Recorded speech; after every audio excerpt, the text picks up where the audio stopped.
Never seen him here before. Good evening. Welcome to the City of River Falls Municipal Utility Advisory Board meeting for Monday, June 17th. Can we have the roll call, please? Swanson. Richter. Here. Morset. Here. Mashevsky. Here. Toom. Here. Spafford. Here. Wells Mangold. Looking for approval of the minutes from the May 20th meeting. I move approval. Second. All those in favor say aye. Aye. All those opposed, same. Minutes are approved. And now is the time of our meeting for public comments. If anybody has any comments that they'd like to make, if they could step up to the microphone and sign in. Anybody at all? Okay, move on. Looking for approval of the consent agenda, which is acknowledgement of the West Central Wisconsin Biosolids Facility Commission minutes and the Powerful Choices Committee meeting minutes. Move approval of the consent agenda. Second. All those in favor say aye. Aye. Aye. All those opposed, same. Consent agenda is approved. Moving on to number 2, which is new business. It's the election of the Utility Advisory Board officers. And it would be chair and vice chair. And we'll open up the nominations for chair first. I nominate Adam. Second. Actually, I think all we do is take nominations right now, and then we vote on that would be Okay. I think. Does anybody have any other nominations? Anybody at all? Going 3 times? All right. And now we'll open, nominations are closed. Vote, right? Yep. Now we'll vote on election of myself for chair. All those in favor say aye. Aye. All those opposed? Thank you, guys. Squeaked by. Yep. Opening nominations for the vice chair position. I nominate Pat Richter. Second. Any other nominations at all for vice chair? Anybody? Open the floor. Anybody at all? 3 times. Close nominations and we'll vote. All those in favor of Pat as the vice chair signify by saying aye. Aye. All those opposed, same. Congratulations, Pat. Moving on to item number 3, which is a resolution regarding easement release on property north of Shopko. I'll just give a brief explanation on that that's in your packet. This is a little bit out of the ordinary. Typically, when we ask for easement releases or changes to easements, it's after we have a certified survey map. In this case, this property still is in the original ownership and has not even closed yet, so that we aren't to the point of having a certified survey map that we can amend or remove easements. With that said, the prospective buyer of this property will be unable to close on the property unless we remove the encumbering easements. Now, that may sound problematic in the first thought of that, but you just understand that if we remove the easements, which I'm okay with as utility director, and the water and sewer and the electric are as well, if this property does not close and then it's sold to somebody else in the future, when the project is routed around to our utility department, we can add easements back in. We typically add easements and clarify easements on every project anyway. So worst case scenario, we remove the easements today, it doesn't close, we will have another crack at adding the easements in where they need to be on an alternate project should that happen. So, but without the removal of this easements, this project would not be able to move forward and close. So that's why I'm asking for easement releases today, which will go to City Council next week and potentially close at the end of the month. So that's the clarity. So Kevin, it doesn't have on the map the acreage of each parcel, lot 10, 11, and outlot 1. They're not, if I know that parcel, there happens to be some topography to it. There's a big swale or ditch or whatever you want to call it. So it's not really buildable in its current form in 3 separate lots anyway. Correct. I'm not wild about doing this, Hmm. but I think as an accommodation to the seller to try to, develop this property, I'm okay with it and would endorse it at city council level too. But you're right. I'd not real. It's unusual. enthused It's about not it a- is, yeah. process. And just for your clarity too on these 3 lots, so outlot 3, let me see here, yeah, outlot 1, for example, let's put my glasses on, that is slated for a detention pond area. That's And the one, okay. and there may be some modification of where that detention pond even is going to lie. So removing those easements clears up that site for then the new owner of those 3 properties to work it, to accommodate a larger structure and moving the detention pond. Do we know how many acres total it is? Don't know off the top of my head, no. Okay, that's probably not that big of a deal. So anyway, I would hope this would be an actionable item tonight, and I'll look for your favorable consideration on allowing this project to move forward by releasing those easements. Mr. Chairman, I make a motion that we approve the release of the easements for the property listed in the package. Second.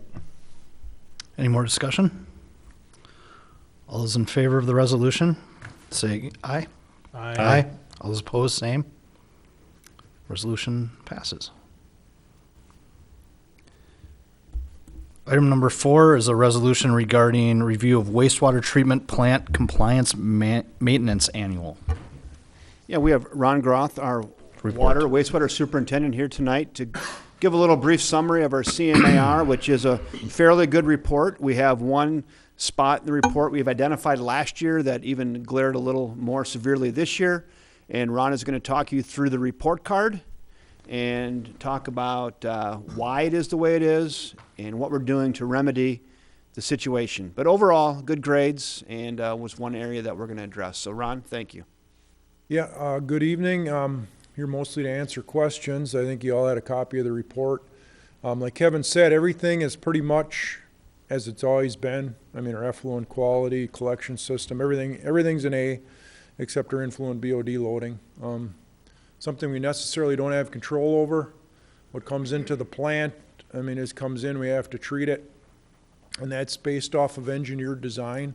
So there is a little bit of, it's a conservative estimate. I mean, when they do that, we have 4 rotors, and the rotors are actually what deliver the oxygen into the ditches. And the DNR makes you size it so like 3 of those rotors are in operation. So you have to have 1 as a backup, basically. So if you're running all 4, you're going to do better than engineered design. Well, we're at the point where we're getting by most of the time with just 2 rotors, and we're still meeting demand. We're still meeting the biochemical oxygen demand that's coming into the plant.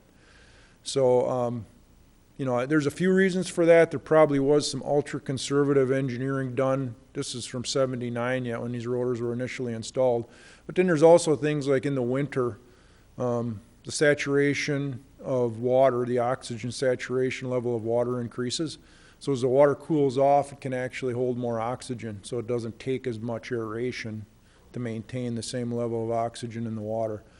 But all those factors, if you have any, I can go over, and I think we've talked about that already, kind of where we are in the process. I think back in 2017, we had MSA Engineering we had them take a look at why, what's leading to this. I think at that time we were down to a B, but what's leading to, us getting points off for influent BOD loading. So they looked at the system, looked at the treatment plant. The one bottleneck or the holdup of the whole plant was the aeration system, what we have right now, the rotors. So then after that, once we identified where our issues were, then the next step was in 2018, we hired Strand Engineering after, initially we had hired them just to do an analysis, what would be the best type of aeration system to go with. And out of that came diffused aeration, what we're looking to do. And following that, we had requests for proposals, and we got 3 different proposals from different engineering firms. We ended up going with Strand's proposal. Right now, they're in the process of diffused aeration. They're designing the diffused aeration system for the ditches, and we're expecting construction to start probably after school gets out next June. So that's the one thing that's kind of unique about us. We see our heaviest loading in the winter. In the summer now, June, July, and August, we're under 90% of engineered design. Our loading goes down. All the schools are out, high schools, grade schools, the university. So we have less coming in, actually. So I don't know. I could take any questions if there's anything that you wanted to go over. Anything else besides the influent BOD loadings? Yeah, I had a question, Ron. It was on page 2, I think, of the annual report. It talks about septage. Okay. And that was a new word for me, so I had to look it up. It talks about 33,000 gallons of holding tank and then 13,000 gallons of grease trap stuff. And I was just curious on, just to be educated, what that is all about. So holding tanks, we don't get many. If you look at some treatment facilities, they get quite a few in. So people that live outside of the city, they have a holding tank. It needs to be pumped. They can bring it into the treatment plant for a fee. So that hauler, he pays a charge to bring it in. As you can see over the hole, the amount of holding tank we get compared to our annual flow is next to nothing. Holding tanks are, by nature, they're a little stronger domestic wastewater, but not much. It's just like, it is. It's the person's home, so it's their shower, their sinks, everything goes into that holding tank. So the grease trap, most of the grease trap, not all of it, but most of it comes from the university. So twice a year they clean their grease traps for their food service, and we take that down at the plant. So that goes right into basically our sludge treatment system. So those numbers really don't affect our BOD as much. If it's lighter, we'll actually run it through the plant, but if it's heavier grease, we put it right in with our sludge aeration system, and that does not affect our BOD loadings. So. Yeah, thanks. So Ron, we're saying we're working off of the engineered capacity from back in the 80s, 79. Yeah. And but by practice, the reality of it is, if it's the limit is supposed to be 3/4 operations, we're actually able to operate with 50% and actually still meet our output. I'm just curious if, rather than jump in and spend a lot of money right up front to change this, do we actually challenge and get the engineering rating increased from a matter of practice, that we're able to meet the output limits with our current load and where we're at right now? Yeah, we looked into that a little bit because, common sense tells you if you're doing it, it must, it's performing. But the DNR code has basically, pounds of oxygen capacity for different systems and what the requirement is for BOD removal. And code says that you have to meet their requirements. So if you put it all down on paper, it doesn't meet the requirements. Where, like I said, there's a lot of factors, whether it's temperature of the water, whatever it is, types of BOD, but basically the CMAR is looking at, are you meeting code for engineered design and influent BOD loading, and by code, this is where we're at. We're exceeding for basically last year was 9 months of the year. But to your point, what we're looking at is, our highest month in 2018 was February. I think we were a couple hundred pounds over 100% of design limit, but our effluent was still 8 milligrams per liter of BOD. And our limit that the DNR says we're able to discharge to the river is 30 milligrams per liter BOD. So we're less than a third of where we could be at. So our effluent hasn't changed. If you look at those numbers over the years, we've been consistent. We've been pretty good. It's been running well. So, I congratulate the operators on that too. They take a lot of pride. They watch the numbers. Paul Alborn, our lab tech, he goes above and beyond with his testing. So he keeps on top of stuff. So. Ron, do you remember last year what we got for a grade or what we ended up with for a grade in this section? A B. It was a B. Yes. So we've seen some deterioration in our Right, grades. so 16 was a B, 17 was a B, now 18 dropped to a D. If you had that, and I think Lene included that graph, so if you look at that graph, you can kind of see the trend from 15 on. And you can see it's not just a sharp increase, it's a gradual buildup. So every year we're adding a little more. In 18, between 17 and 18, we added quite a bit, but I think, our development probably went up quite a bit then too. So you see it kind of coincides with, students at the university and development. As our development goes up, every house that fills is going to increase what's coming into the plant. So businesses come in, even if they're not a wet industry, they still bring employees in, and they're all using facilities and services throughout the city. So, And we knew this was coming, and it's in the work plan and the CIP, yes. CIP Yep. as well, isn't it? So, We saw our B years, and we did a study of the whole facility, thinking that maybe there was some economies of scale that we achieved by putting on some of our new additions, but it turned out we didn't get what we thought. And so then we said, well, we have issues. We put it in the CIP, and this year we had 9 exceedances instead of 3. So I think last year it was 5 or 6, but they were only exceedances of 90%. This year we had 3 exceedances of 100% of engineer design, but it's a little, it isn't really, when you look at it, it wasn't that many more pounds, but it was just enough to kick us over that magic number. So I think on the very first page, if you look, of the actual CMAR, what goes to the DNR, if you look, it shows design BOD loading about midway down the page, item number 2. And then if you look, we're at 3,152 pounds a day. So if you go to 3,153, you exceeded 100% engineered design. So it's kind of like Ron and I talked a little bit about this too. They might be willing to share, but talk a little bit about the difference, and maybe, I don't know if the importance is the right word, of influent versus effluent. Now, we're happy that we're only at about 30%, a little less of capacity for effluent, which is important. Influent, though, I don't want to, I just want to almost use a pun there by accident and said, we don't want to poo-poo it, but that's low-hanging fruit. Maybe effluent probably more important. oh, definitely. I mean, it matters what's coming in because you need a plant to be able to treat it. But whatever you're getting in, as long as it's going out to the river and it's meeting limits, that's what really matters in the DNR's eyes. We're not violating our permit. We're well below effluent limits. They don't set limits on influent. I mean, you can get anything in as long as your plant can handle it. It can treat it. It's designed for it. What they do set limits on is the effluent, and you can see all our effluent numbers, whether it's BOD, suspended solids, phosphorus, ammonia. It's all been good.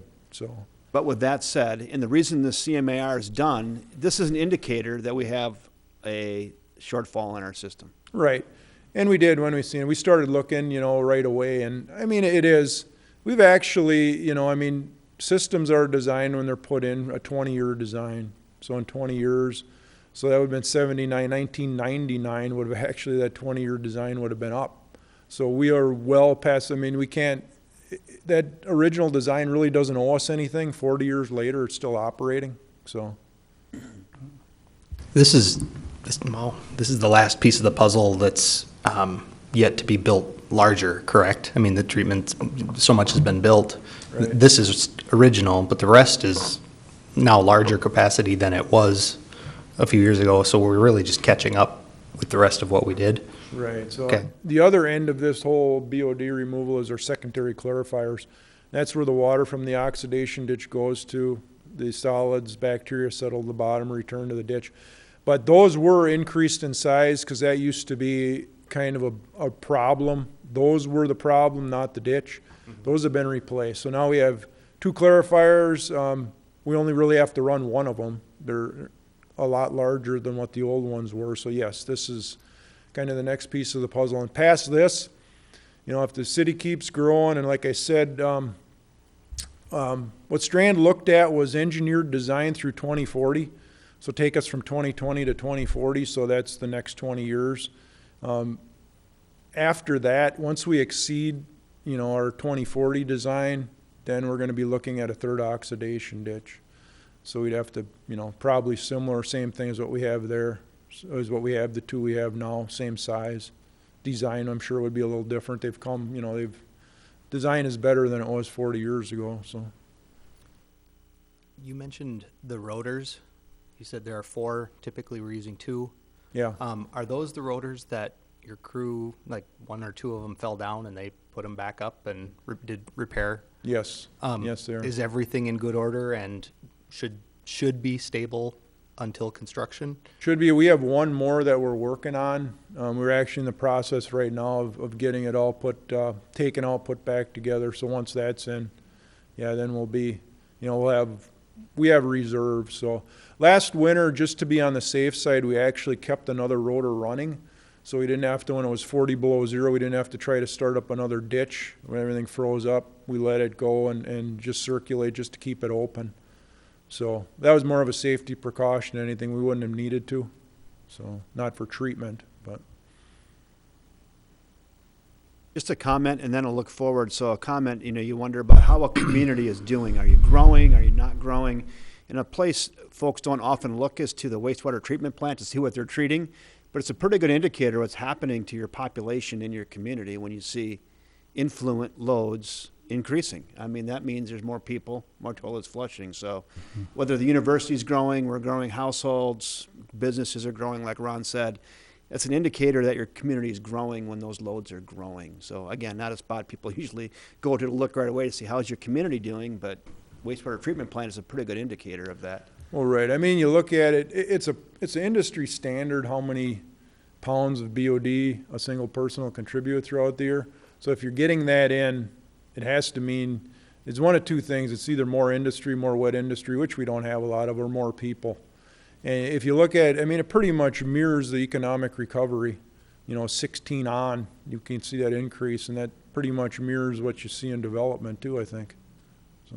And then last, I was just going to give a heads up because already Strand is about 90% done with their engineering on that. July they'll have the 90. Yeah, they'll reach the 90% level. And you're getting early indications that the cost might be a little bit more than we're thinking about, originally thinking about in our CIP. Is that some heads up that you got from Strand? Yeah, equipment costs and labor costs are pretty high. Just anecdotally, I talked to a contractor 2 weeks ago. They're actually a pipe fitter. He bid 4 jobs in a week, and they had to bid them all as overtime because they didn't have the guys to do it. It was all overtime work, so they actually were the only bidder on all 4 of those jobs. So that's where we're headed. Who knows what's going to happen a year from now, but that's where it's at right now. So anyway, that's a little bit anecdotal, but it gives people a heads up of where we're at with labor and equipment. So yeah, and we'll probably, after Strand gets done, we're going to come back to the commission with the final. Then the other thing is that we talked about it is we were going to do one ditch at a time. That might not make sense. It might be more economical to do them both. So just another heads up on that. But we're probably looking at August, September. We'll come back to the commission with their full design. anything else for Ron? That's been helpful. Hopefully he answered your questions. You know that the plant is in good hands, and Ron takes these reports very seriously, and they're done very accurately. Yeah, and all the operators do. I mean, everybody helps me out on it, so. There's an actionable item on this too. There's a resolution to accept this. I move that we approve the request to have the city council approve the CMAR report. Second. All those in favor, say aye. Aye. All those opposed, same. Resolution passes. Moving on to, thanks a lot, Ron. Appreciate it. Moving on to number 5, it's the 2018 Annual Consumer Confidence Report. Yeah, in your packet, I had mentioned this at City Council last Tuesday. In your utility bill stuffer, the last one that came out, I think, last week, You received a 2018 annual water quality report. This is the consumer confidence report. We're required by the Department of Natural Resources to include this to all of our customers by July 1st, and then also bring it to this board. So I just want to make everybody aware. This is not an actionable item, but it shows that our drinking water is in excellent condition. We had no issues in any of the categories. Is that accurate, Ron? Am I saying that correctly? No exceedances for any of the limits, allowable limits? Yeah. You might want to just touch on it for a little more clarity, but. Right. No, I mean, everything is pretty much like it's always been on the consumer confidence report. Numbers were all good. The only difference last year, we did quite a bit of, and it's an EPA mandate for cities over 10,000 in population, but they have what they call unregulated contaminant monitoring. So every 5 years, they pick a list of contaminants that are not regulated. They have utilities test for them just to see what's out there. And things like disinfection byproducts have came around that way. I don't know if you heard of it. Madison has had a lot of issues with it. PFOA, basically that from fire retardant foam getting into the groundwater. That came up through the UCMR testing. There's been a number of things, but that's about the only thing different for 18 that we had. So. It might also be a good time to mention that hydrant flushing began today. And you might see those folks around town. They spend about 5 minutes at each hydrant and they flush it out. And we did some information on that in the newspaper, and we're also doing social media posts. So if you see those, please share those. Ron's crews will be working for the next 2 or 3 weeks, and we flush all the hydrants in the city. So that's our annual required by the Department of Natural Resources as well. So please share that.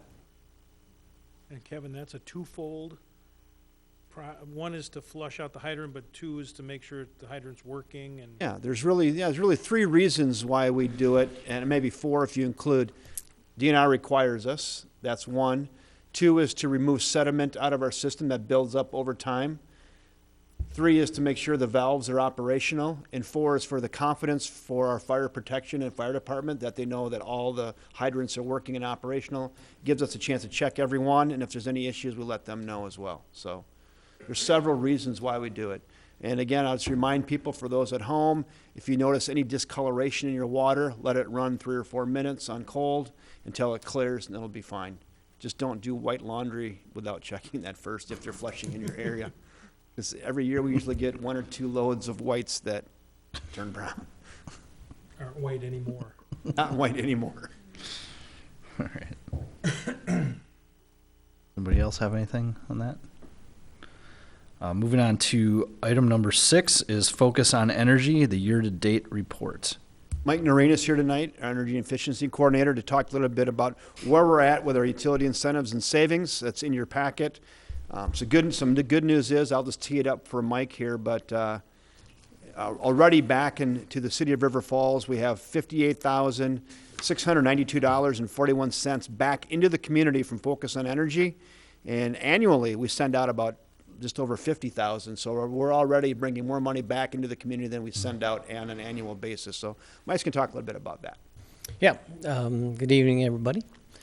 So just a little bit of background. We are required, municipal utilities and investor-owned utilities are required by law to collect $16 per meter and for residential. And it's a little bit different for commercial and industrial.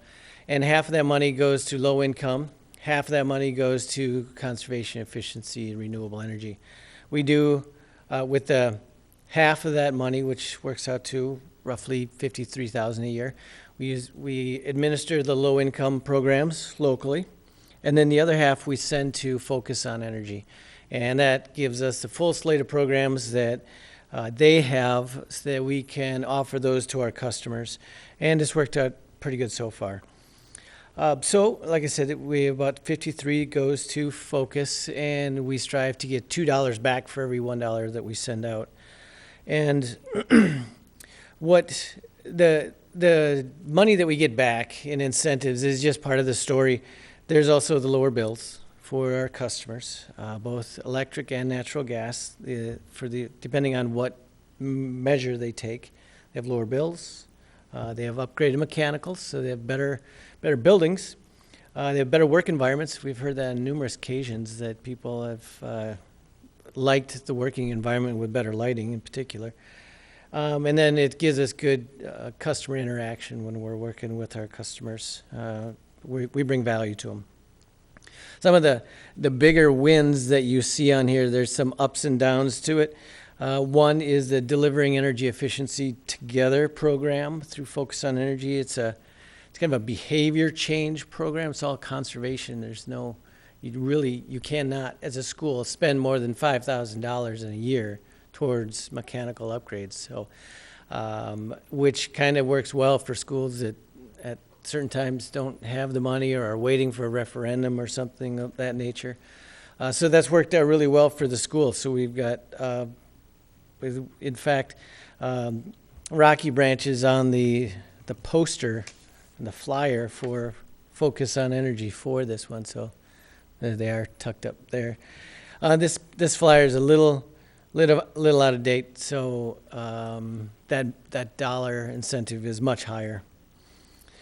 Some of the other ones that have come up that contribute to these nice gains is Heritage Square Apartments. They were able to do both phases, which is about 30 apartments each, all electric heat, and they were able to mostly it's weatherization, air sealing, insulation, but also with this, in this case, the vents were vented into the attic instead of exterior. So they were able to do that as part of this program. So really you're increasing the longevity of the building itself. So again, another bonus to this that doesn't necessarily show up on this chart. Some of the other big ones are with Best Made Cookies, some air conditioning there, Country Inn and Suites. We've been working closely with them on some of their heating, residential or in-room heating units. And then at this time of year, there's a lot of people who have made it through the winter and saying, all right, our furnace barely survived that one, so we need a new furnace. And now they're starting to realize they need a new AC. So we're seeing a lot of AC and furnace units come in for residential. So we expect to get at least the 2-for-1 dollars back from Focus. And why I say that, why I'm confident is we have a lot of customers that are in the new construction design assistance program. So we get to them really early in the early phase, and so we can work through their engineering and design. So we know that they're already involved in the Focus on Energy program, our program. And as all our new construction continues to complete, we'll see more Focus on Energy dollars come back. So that's what I have. On that one, that the pre-construction design assistance, I hear from new businesses in town, that is one that has really paid dividends for them and one they really like. They really don't know how to get into that and how to do it. But Mike and our WPPI rep Stacy, they really do a lot of hand-holding in the beginning with these new companies coming to town and really walk them through the new design energy efficiency assistance programs. And it does pay dividends, and they do take advantage of that. Yep. And Stacy running, I'm not sure if she's been in front of you guys yet. She's kind of the new Weston Art. She's been doing a fantastic job. Mike, just a question. If we're getting 2-for-1, somebody's getting $0 or not getting their full money back. Do you know how we compare to our peers in, like, say, Hudson and New Richmond and maybe Baldwin? Have you got any gauge for how those communities are doing as far as recovering those folks? Yeah, I do, in part because Weston Art's in New Richmond, and we have friendly bets on all of this. So, yes, we're beating New Richmond every time. But when we kind of go on the 2-for-1, that's pretty rare. Sometimes you have a big project comes through at some given city, so their numbers bump up. But we've been consistently higher than almost everybody. And yeah, you're right. There's only so much money to go around. Mm-hmm. And there's a number of, because it is required, and they might not have someone like me or Stacy working on this stuff. The city municipalities might not know what to do with it. So they're like, there's Focus, there's your money, and hopefully we get some return on it. But if you don't hustle for it, you don't really get it back. So I don't really know about Hudson, but I know more of the WPPI family, and we're almost always at the top of that one. Okay, thank you. Mike's a little humble about that. We were 3 for 1 the last couple of years. We were close to 180,000 back into the community, so. It's good, yeah. Any other questions? All right, thanks. Thanks a lot, Mike. Moving on is item number 7, which is the electric cost of service update. I know Sarah Carlson and I have been spending quite a bit of time working with WPPI Energy on the electric utilities cost of service update. I know I've given you quite a few verbal updates that we're working on this over the last year, and we're getting closer, and I put together a little memo just to kind of wet your whistle to get you thinking about this. Next month in July, we're going to come to this Utility Advisory Board with a much more formal presentation and breakdown of a recommendation, where the money's being spent, why we're possibly looking at a rate increase. But this is meant to really have you start thinking about that and start asking the questions. A couple highlights in the memo maybe I want to point out. Again, we haven't had a rate increase since 2008. And I'm just going to jump to my last sentence of this thing. And I said, one of my takeaways, and I said, we have to recognize that there's a cost to delivering high levels of service. And then my last statement is and that we most likely should have addressed rates in a less than 12-year span, which is kind of obvious, right? I think we waited too long to do this, so I'll just take that one and own it. But last rate increase was 2008. It was a 4% increase in 2008. Previous to that, it was 2001. So if you go back to 2001, a 4% increase in 2008, so by the time we get to this next year, there only would have been a 4% rate increase in 19 years. So that's a long time. That's a long time to hold rates pretty steady. And we're getting behind. If you look on page 59 of your packet, you can see that we're paying WPPI Energy about 6.5 cents per kilowatt hour for our energy. That rate was established in 2008. You can see below that some of our our sister communities. I didn't list their names there, but that's below. They're all, except one, they're paying WPPI over 8 cents a kilowatt hour for electricity because they have done a cost of service study more recently. That more accurately reflects our wholesale cost of energy. So we're behind there. You say, well, how are we able to do that? Well, we make that up with PCAC, Power Cost Adjustment Charge. You can see that on average, our customers are paying a little more for electricity than the advertised 9.5 cents a kilowatt hour. We're paying closer to 10.5 cents a kilowatt hour with a power cost adjustment charge. You can see the communities below, they're getting a credit on the PCAC because they're paying more for their wholesale cost. So we need an adjustment. It's been too long.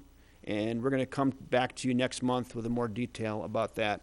I think one other interesting factor, and probably the part that customers may take notice of the most, is on page 61. It's the monthly service charge.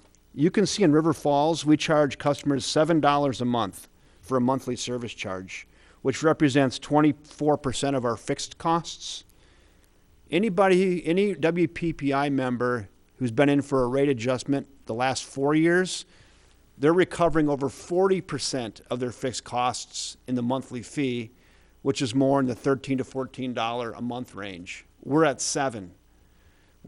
So that is going to be a significant increase for our customers and a significant change that is going to be more noticeable than the kilowatts per hour cost.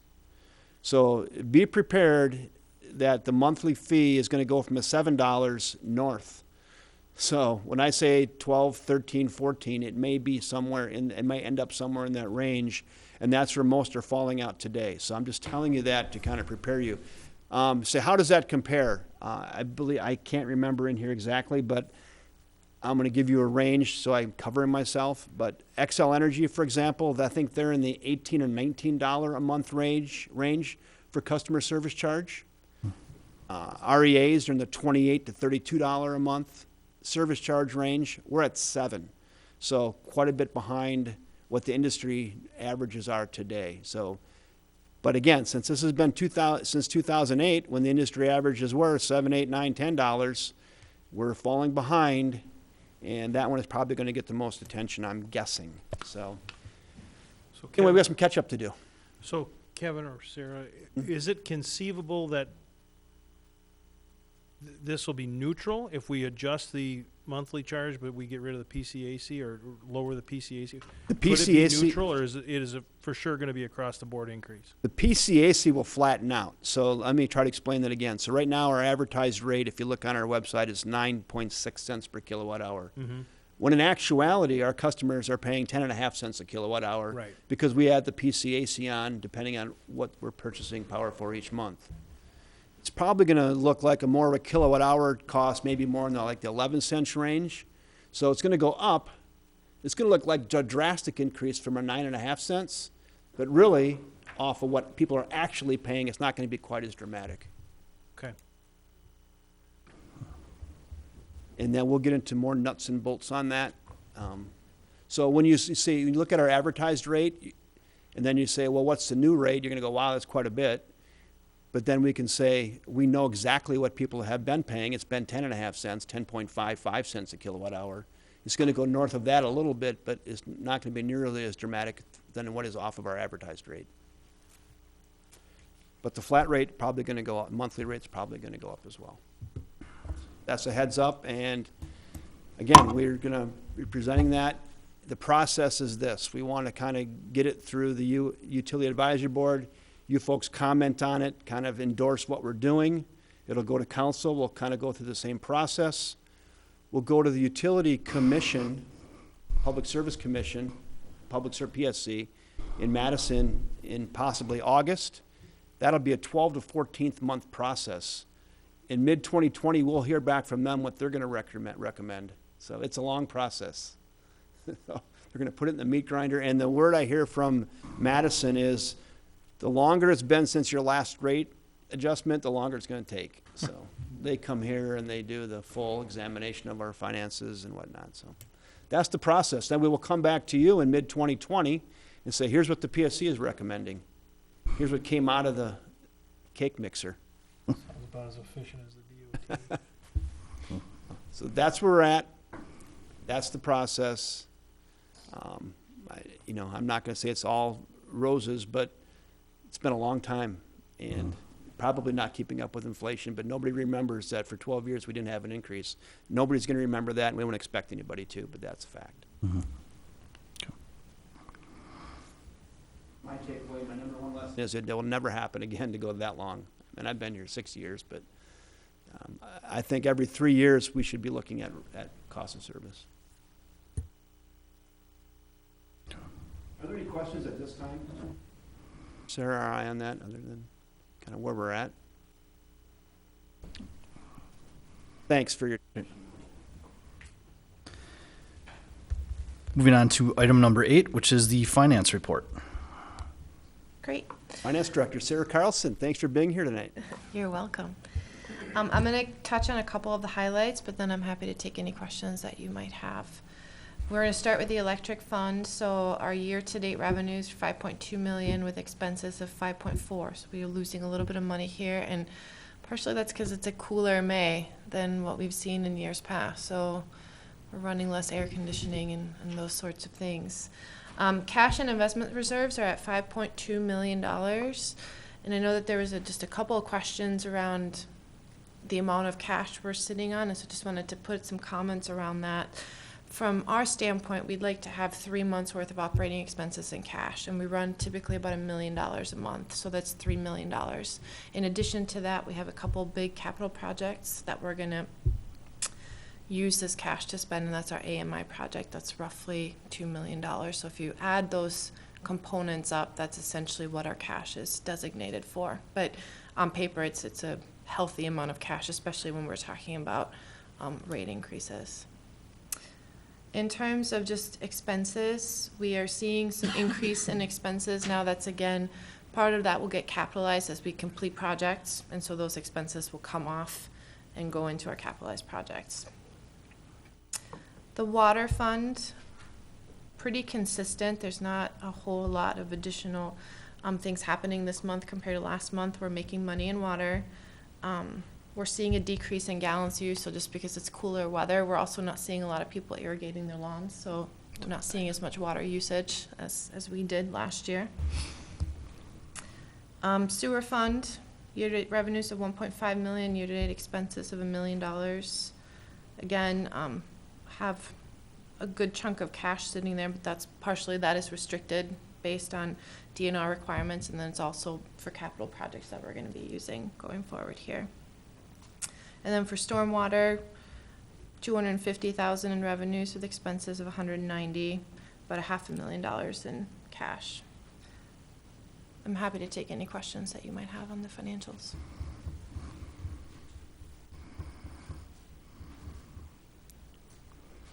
Nobody? All right. Great. Thanks a lot, Sarah. You're welcome. And we have the utility dashboards.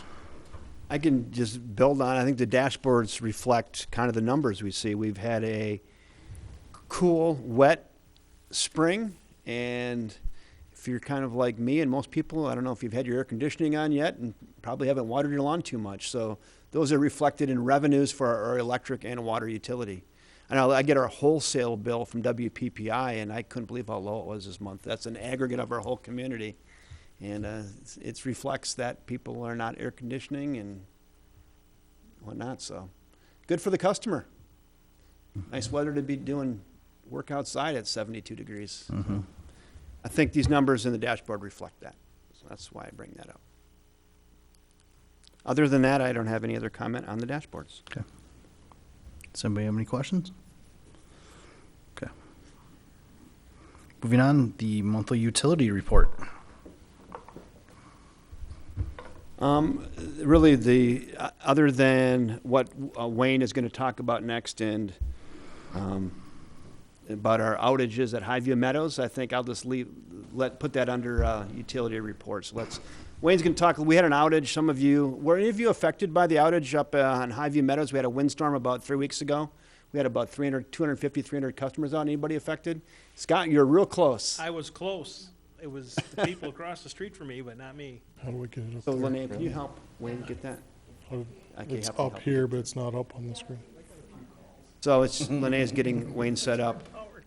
So this was one of our longer outages, and Wayne and I discussed this afterwards, and if we have 300 yards of our system that are the worst case scenario, this was it right here. Wayne's going to show you the exact location and some pictures of what happened and how it happened and why it took us about 18 hours to get the power back restored for these people. So, about 18 hours. I've got it on there. Here comes John to the rescue. We'll edit this all out. Oh, there we go. Just took a little bit. Way to go, Renee. Thank you. So Wayne Cyberling, electric superintendent, is here to talk a little bit about the outage that happened on May 21st and carried over into the 22nd. Yeah, good evening, everyone. So I guess I'm going to use this kind of as an open forum. If you have any questions as I go through some of these pictures, feel free to comment, ask questions, however you feel free. Obviously, the May 21st was our outage affected up there in Highview Meadows, affected about 260 customers. Jeez, okay, where am I? There. And I couldn't find the arrow on the screen. It started about 10:30 on the 21st. I was actually going to bed at about that time that night because I remember it blowing on the west side of my house, thinking, that's the hardest I've heard it blow on the west side of my house since I've been in my place. And then about 10 minutes later, did I jinx the city of River Falls? Maybe. It wasn't the intention. But well, anyway, so the phone started ringing. The on-call guy was Jeff Ploger. Responded, got to the scene with Garrett Lease, who's one of our apprentices. About 11:30, my phone rang, and they said they needed help. And I said, how much help? And they said, everybody. So, this was in a precarious spot. So it was up in Highview Meadows, in between the lower portion. Is this better?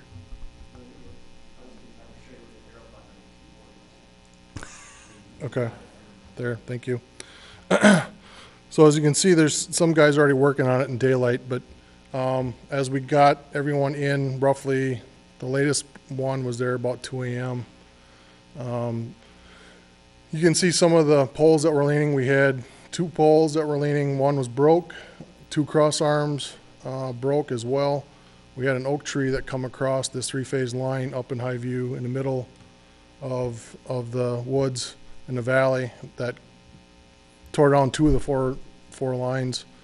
2 of the lines were still on a pole. This one, as you can see, this was the hardest part of getting it restored, was actually accessing it with the broken pole and safely having our guys get this pole free to allow us to get the lines back up. Want to talk about the exact location of where this was? Getting there? Yeah, it's coming in the map. Here it is. There it is. So, as you can see up there in the map, the exact location is basically right where the 2 different colors come together, the green and the red on the, as you guys are looking on the left-hand side, on the, what I'm gonna call the west side of County Road M. So the pictures, as we continue to go through it, will show kind of the terrain. Ironically enough, that we had this marked for tree trimming as brush mowing this year. And obviously with the February and March timeframes and all the wet weather we had in April and May, it was very hard to get to. As you can see, these guys are installing the new pole. We had to actually cut trees to get to our line so we can get our equipment there. That was part of the reason why it was taking so long. And over the nighttime when everyone was in and working as best they could, safety was obviously the number 1 priority. It was hard to see. We were kind of, I wouldn't say a jungle, but yeah, it was pretty thick, as you can see as we move forward in some of these pictures. Communication was the most important thing as we work as a large group together. In about a 10-span area is where we were all working. And I say we, it was mostly the guys. So I give all the credit to the guys that were working on it. It was their hard work that saved the day. And here's the crew that was involved with it. So you can see how many people on Facebook outreached it. Keep in mind, we also had 2 other outages during this time frame in other parts of the city that these guys are working on, coming and going back and forth. We were working with Ron and his department, with the Royal Oaks lift station and the Gulfview water tower, because they were out of power as well. Yeah, let me mention on that. So Ron was out there by himself getting this generator started at those lift stations. As soon as the power goes out, if you have a time frame, you need to get out there, and we have backup generators, and Ron was out there getting those going at somewhere between 2 a.m. and 5 a.m., Ron? I think it was about 1:15 I got the Okay. one going, so. Yeah, so we try and work well with our other departments when we know we have something like this that helps them, helps us, so we can all keep this community flowing with whatever needs they need. As you can see, some of these pictures here, it shows you kind of the handwork that was necessary to bring this line back up. The one on your left was the one that one of the first pictures with that backyard bucket machine. One of our apprentices was up there, and then our other apprentice is on the pole. Garrett and Luke were both doing most of the work, so this was a good training opportunity for them. We don't get to normally do this very often. And then we also, as you can see in this one picture too, we had help from the local neighborhood animals. This little deer come up to one of the guys working there and was being very friendly. And then Tim, with this picture, you can see what type of work it was. And after, you can see what it was brushed out, and what it looked like, through this area. Now imagine this at midnight with all the trees and stuff that were down through there. And the 36-inch oak tree that was on it, I mean, cutting that off the lines, got to a certain point.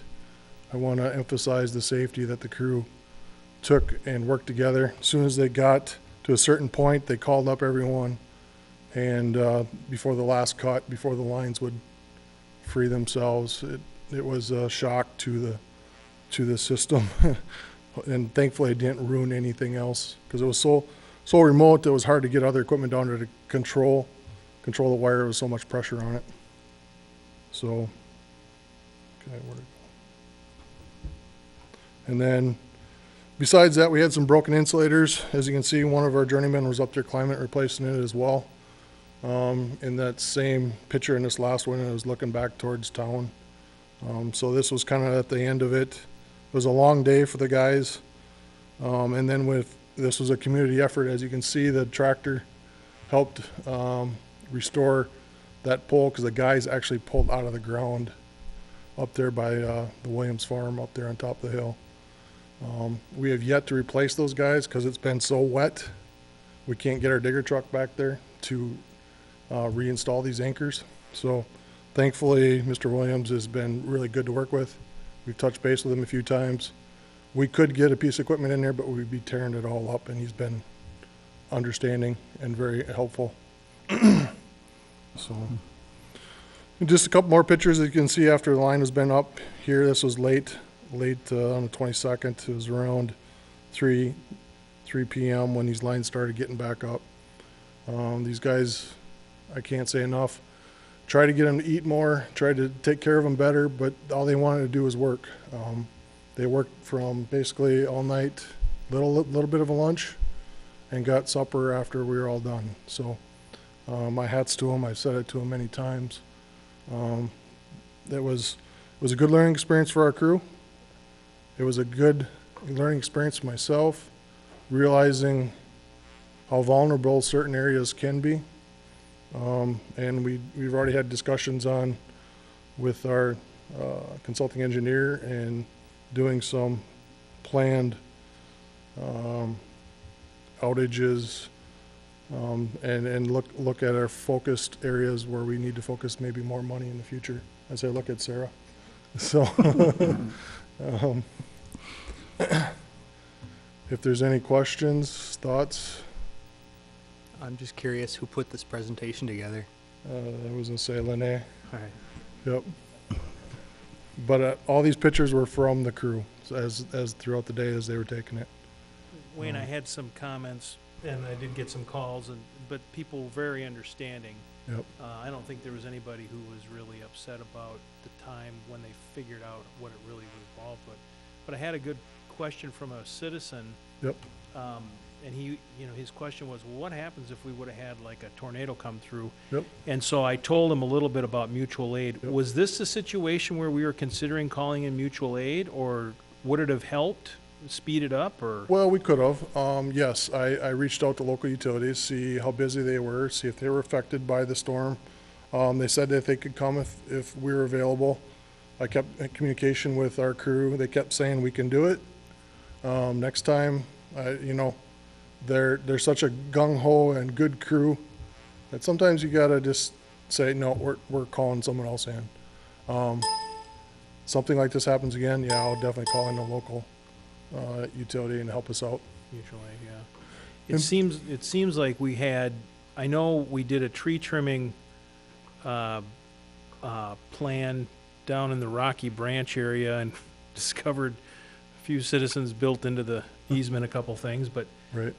and I did see today, actually, as I drove through my neighborhood, they were out trimming trees. Yep. So I assume that that's we did have that other tree that fell in March, was it? April 11th. April 11th, that Yep. fell in that alley. That was probably something. So maybe it's time for us to be a little more aggressive with tree trimming.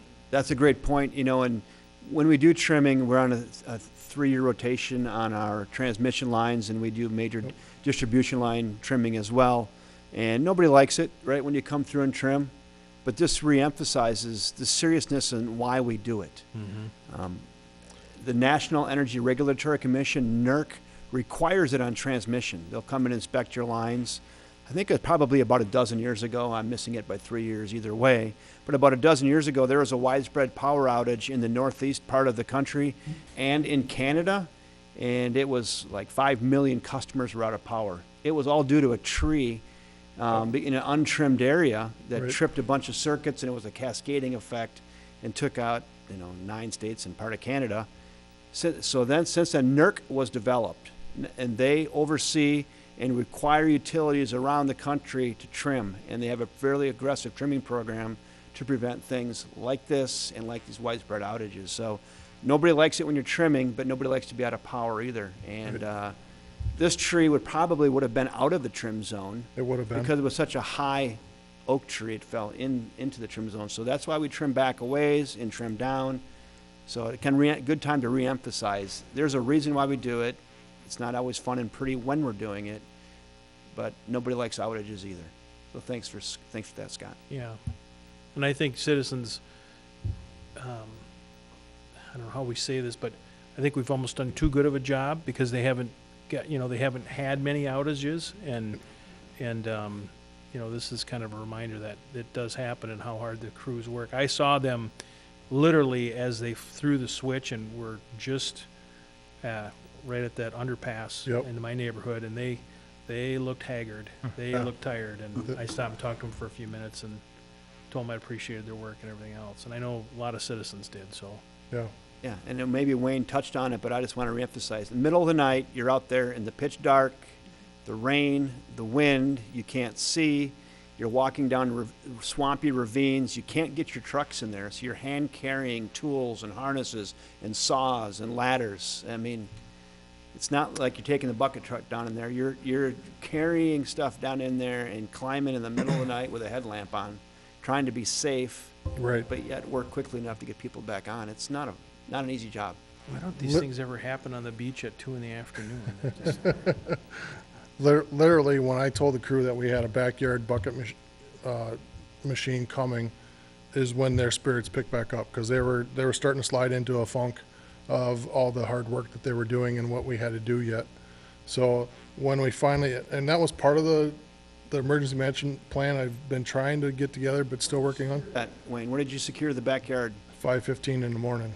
So I was calling at 2 o'clock in the morning, calling at least a half a dozen people, no one answering their phones. So I was from 2 to 5 where we were struggling mentally to keep this process moving. And once that phone call come back in at 5:15, spirits were picked up and they were ready to go again. So, and that leads to, at some point, we'll probably have to go back through this and actually see how much more damage was actually done. Maybe that'll be something we'll have to come back to the boards at some point, depending on what we find at the moment. But we got some of the street trimming done here this week, so they started back doing some more. So we'll see what else we can, what else it unfolds. So. Thanks, Wayne. All right, thanks, guys.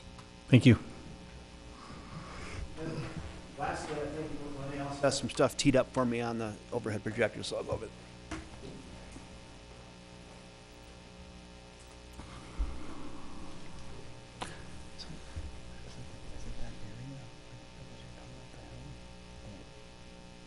This one right here, Lenny? Okay, slideshow from the beginning. Customer feedback, again, I'm not tooting my own horn, but I'm tooting these guys' horn here. You know, we got Ron and Wayne overseeing water, wastewater, electric. You know, I use way too many sports analogies, but a lot of times in sports, you can't measure heart, right? You see players who are good players, but you can't measure heart. And the crews we have right now have a lot of heart, and these guys care a lot. Just want to share a few customer feedbacks we got. Here's from this is from Mike Noreen. Dear Mike and the Green Machine, Mr. Noreen. They didn't know how the program was funded. He helped them work through it, and he said a program such as yours gives people a silver hope. And this is a customer who had trouble paying their bill. Mike walked him through it. was able to get some payment assistance, and they were very, very appreciative of Mike's work on that. So I don't even know if I should share this or not, but I learned today, I did not know this, but I learned, Mike is so good, and this is going to build his ego, but we had a kind of a customer that thought he was actually the second coming, and it's not even funny. We had to call the police on it, so.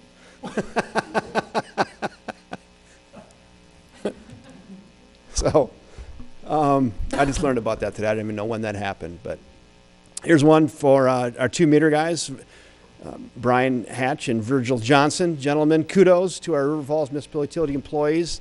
At least 3 counts on our electric meter were swapped out yesterday with a minimum of downtime and with courtesy and careful display by the crew, especially as they worked at the back of our lot with no mess, no damage, and thank you. So again, we're in the middle. We just have begun our advanced meter infrastructure program, and we're changing on electric meters, focused mainly on commercial right now with a few residential.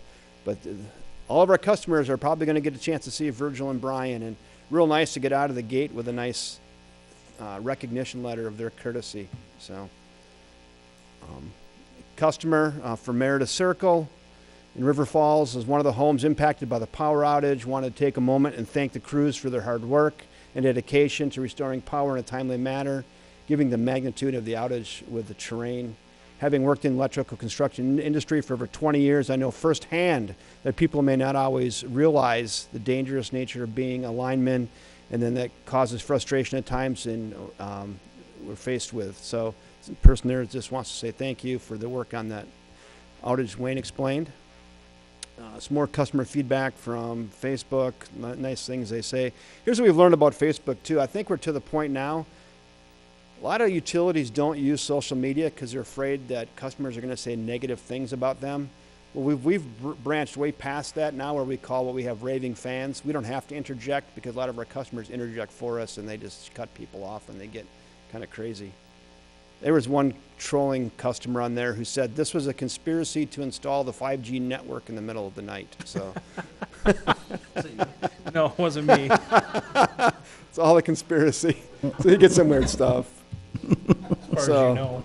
That's it. It was kind of a nice month with a lot of good positive feedback. And again, these guys do a great job. And I don't want to toot my horn, but Wayne and Ron and Mike, thank you guys, and thank your crews to do a nice job. So thanks for tolerating it. Awesome. Thank you, guys.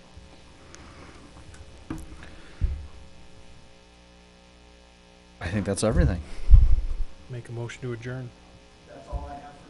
And again, if you have any comments or questions on rate stuff, please email them to me as you consider that, think about it, talk to your constituents and whatnot, because feedback is helpful. Thank you. Okay. All right. You're adjourned.